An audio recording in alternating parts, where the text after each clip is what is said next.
你係邊個啊？你係喺邊度嚟㗎？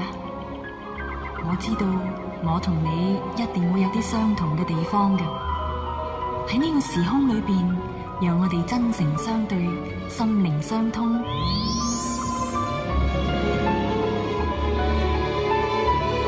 鄧海林同你把歌談心。今日有我嘅好朋友張國榮。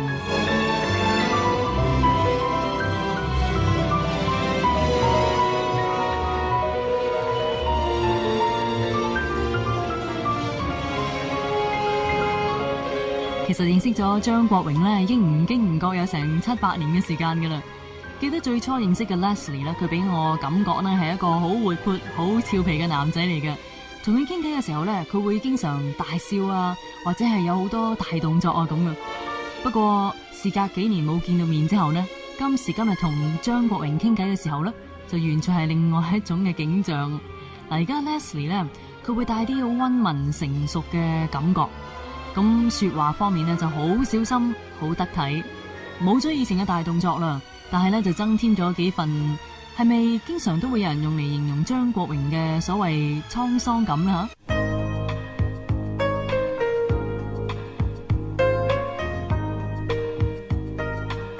其實咧嗱，我諗最初咧香港嘅朋友認識張國榮咧，我諗都會仲記得噶，即係就係嗰陣時參加麗的啦，亞洲歌唱比賽，亞洲歌唱比賽，着對紅缽仔跳跳紮咁啊，唱 American Pie 啊。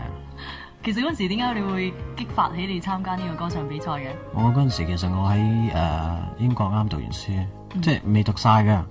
咁啊，爸爸唔舒服啦，咁啊要翻嚟。咁翻到嚟之後我諗老人家有一段時間係會怕死嘅。咁佢就係啱係嗰個時候。咁佢話不如你唔好翻去。咁啊，其實幾失意嘅，因為我喺嗰陣時嚟講咧，已經攞咗即係個 scholarship，攞咗個獎學金。我嗰陣時讀 textile，讀紡織。咁然後咧就唔翻得啦，咁點咧？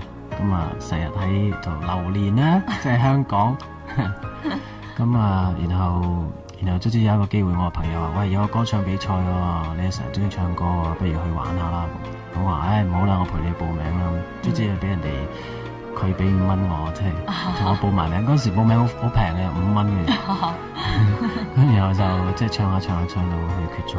會唔會係命運安排咧？你講會啊，好緊要呢樣嘢。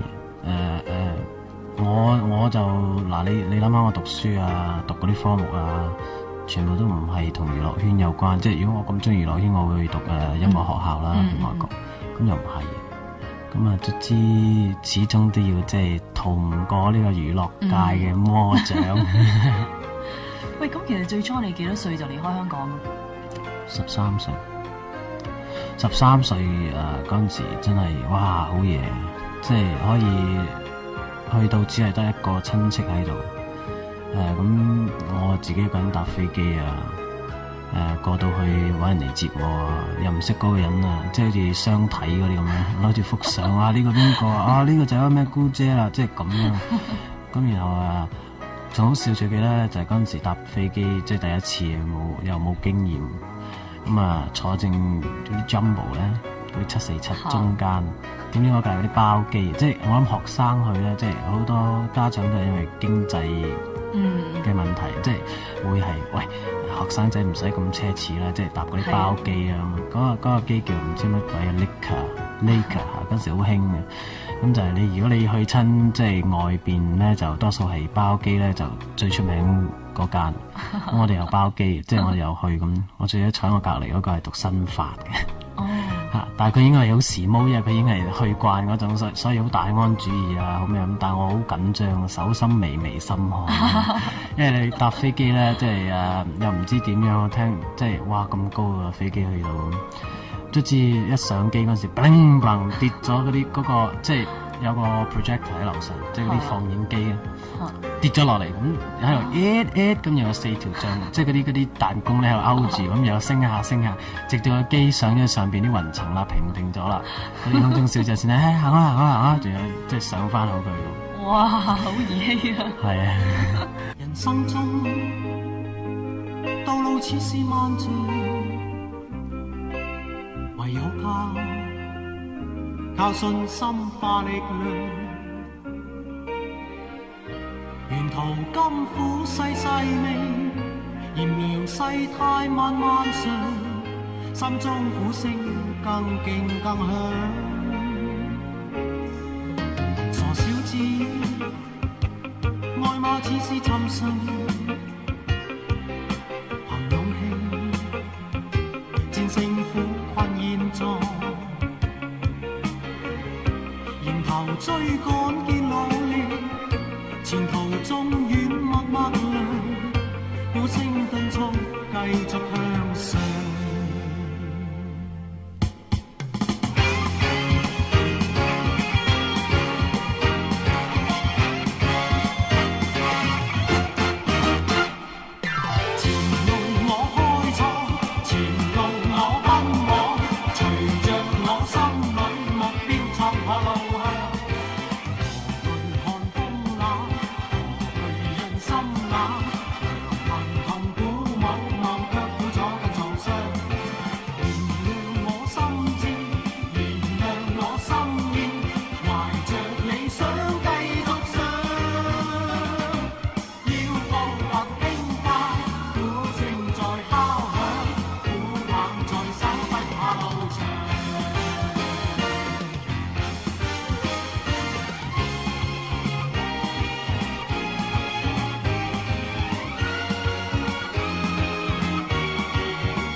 13歲咧就離開屋企啦，離開爸爸媽媽，離開你個家庭，一個人去到英國嗰度，究竟係即係因為咩原因咧？會唔會係你即係父母從小同你鋪定路啊？抑或係即係你自己咁細個已經係有自己嘅意向？唔係啊，即係可以講咧，就係我近時細個咧讀書咧就曳嘅，即係除咗一科英文之外咧，都冇乜邊科叻㗎啦。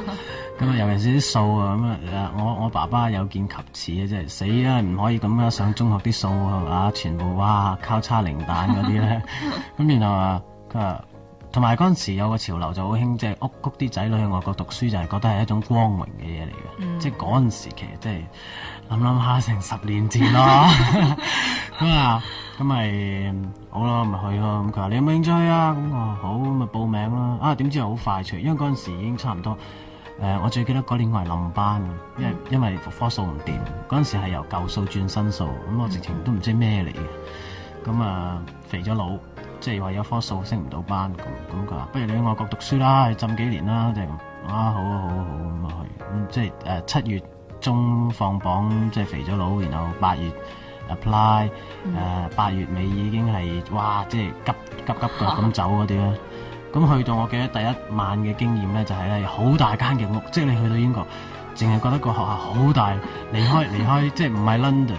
嗰陣時我嗰陣時喺Essex，咁樣咧就好遠嘅，同埋好鄉村嘅。我讀嗰間第一間學校係寄宿，咁第一晚咧就冇人到，仲未有人到，咁自己一個人就瞓喺一間16張床嘅一個 dormitory 入邊。但係即係冇感覺，咁我又記得我離開香港嗰陣時，我又冇 homesick，即係只不過係拜拜啊，我走啦好啦，咁即係你知阿媽咪嗰啲喊晒，你讀書啊咩生性做人啊，好啦咁我去咗，咁直至幾時先有話即係有思鄉病咧？就係2個禮拜之後，同啲同學一齊去 town 鄰近嗰啲 town，咁你要搭火車，咁我哋坐喺最尾個卡，咁然後就睇住啲火車嗰啲煤煙咧一路咁飄啊飄，咁我感覺哇，其實真係會好遠，我離開我屋企，咁我開始懷念下自己親人。嗱，我係覺得咧，譬如即係正如你咁講啦，好多香港嘅父母都覺得話，唉，派個仔個女出去出邊浸幾年鹹水啊，翻嚟掂㗎啦咁。咁但係好多譬如啲仔女即係太年輕嘅時候過到去咧，其實學壞嘅機會仲高嘅喎。即係我爹哋媽咪就托賴啦，因為我冇乜點學壞到。嗰陣時我記得我去嗰陣時，因為可能好細個，咁都會俾人蝦。即係你知有啲高班嗰啲咧，啲 senior，即係我哋係 junior。我去到係第一年係讀 lower fourth，即係我諗同加拿大、美國制度唔同，你計 grade。係咁我哋嗰邊咧就即係 lower fourth、upper fourth，咁 fifth form 就係 O level。咁但係即係變相我哋就跳咗幾班，即係嗰陣時我去嗰陣時係 form one，咁但係其實我已經讀 form three、form four。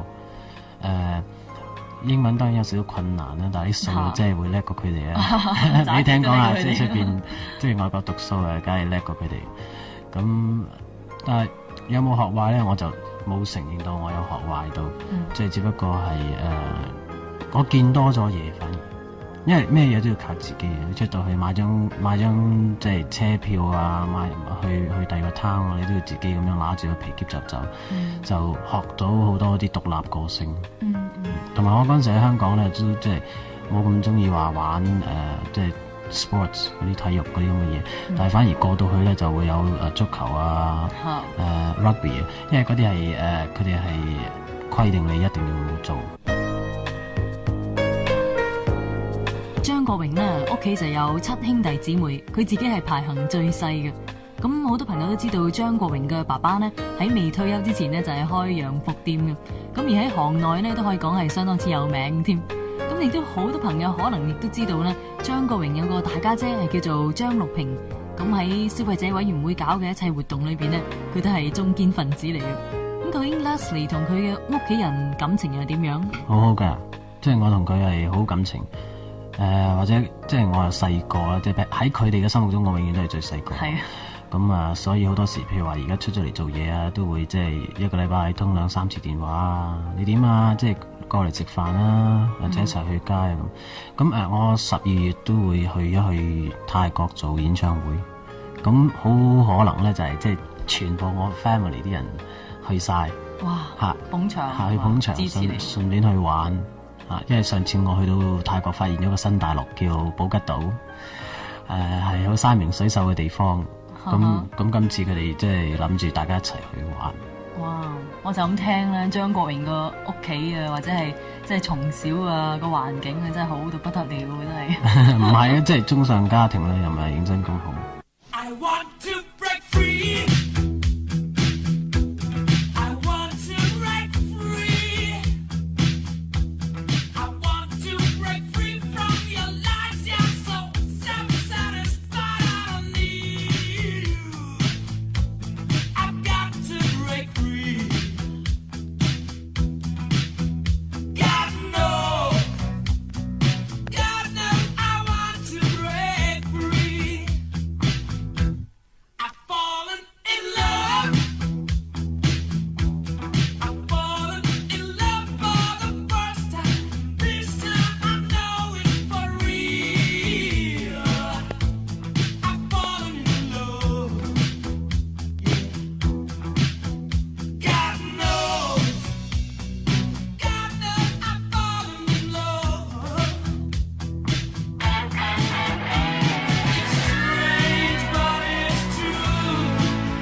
咧就係、如果一個人生得靚咧，喺呢個社會上邊咧就會係着數好多嘅。咁即係呢啲係好多心理學家咧，佢哋做好多嘅實驗咧，都證實咗真有其事嘅。嗱，我諗張國榮喺我哋心目中咧就唔可以否認啦，即係的確係即係有個靚嘅地方。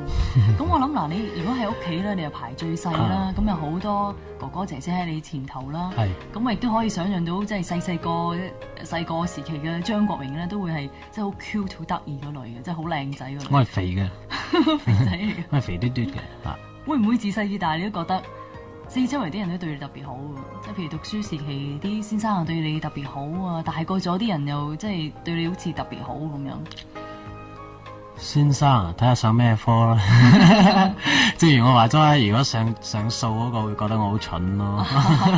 咁但係上英文堂嗰啲先生即係普遍嚟講，佢哋會好中意我嚇，因為我成日都貼堂嘅啲作文啊嗰啲咁樣，即係誇大你知啊，細個已經中意作大。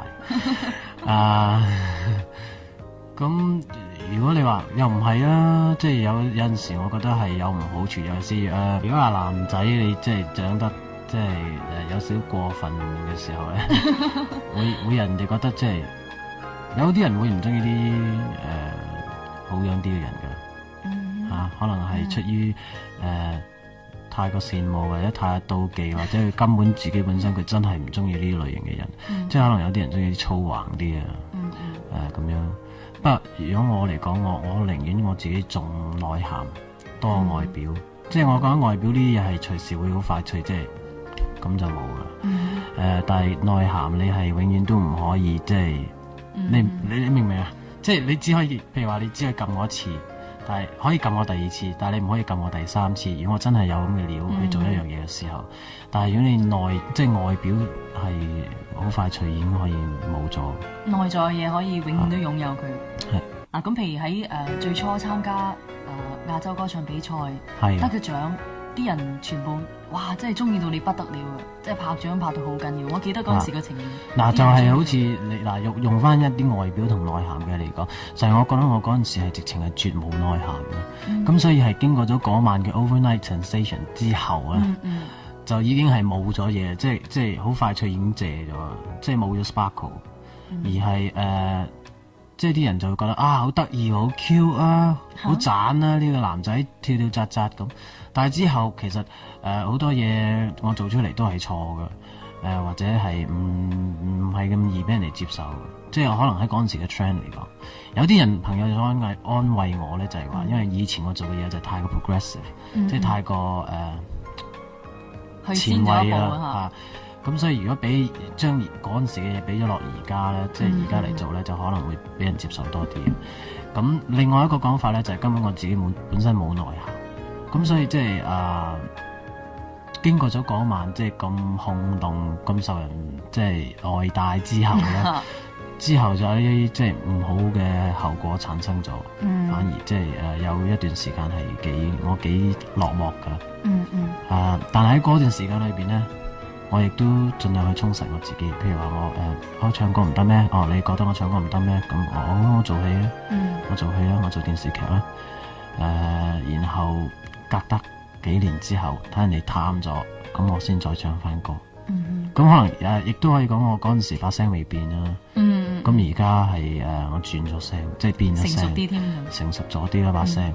咁所以呢一排出嘅唱片都即係大家都受落。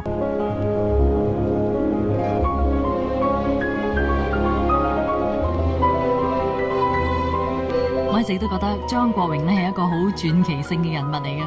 雖然佢年紀輕輕，但係發生喺佢身上邊嘅事情咧就的確不少。由當年參加亞洲歌唱比賽一夜成名之後呢，突然之間係受到觀眾好殘忍嘅看待。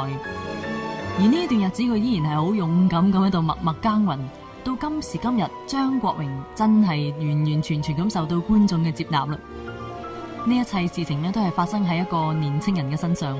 我諗唔係每一個年輕嘅朋友咧都會係有呢啲咁嘅遭遇嘅。關於張國榮嘅一切，喺聽日同埋後日嘅把歌談心，我哋會繼續傾談噶。好啦，鄧凱琳同埋張國榮喺聽朝早11點鐘同你見啦。一陣間咧係會有倪炳郎嘅《阿郎日記》嘅。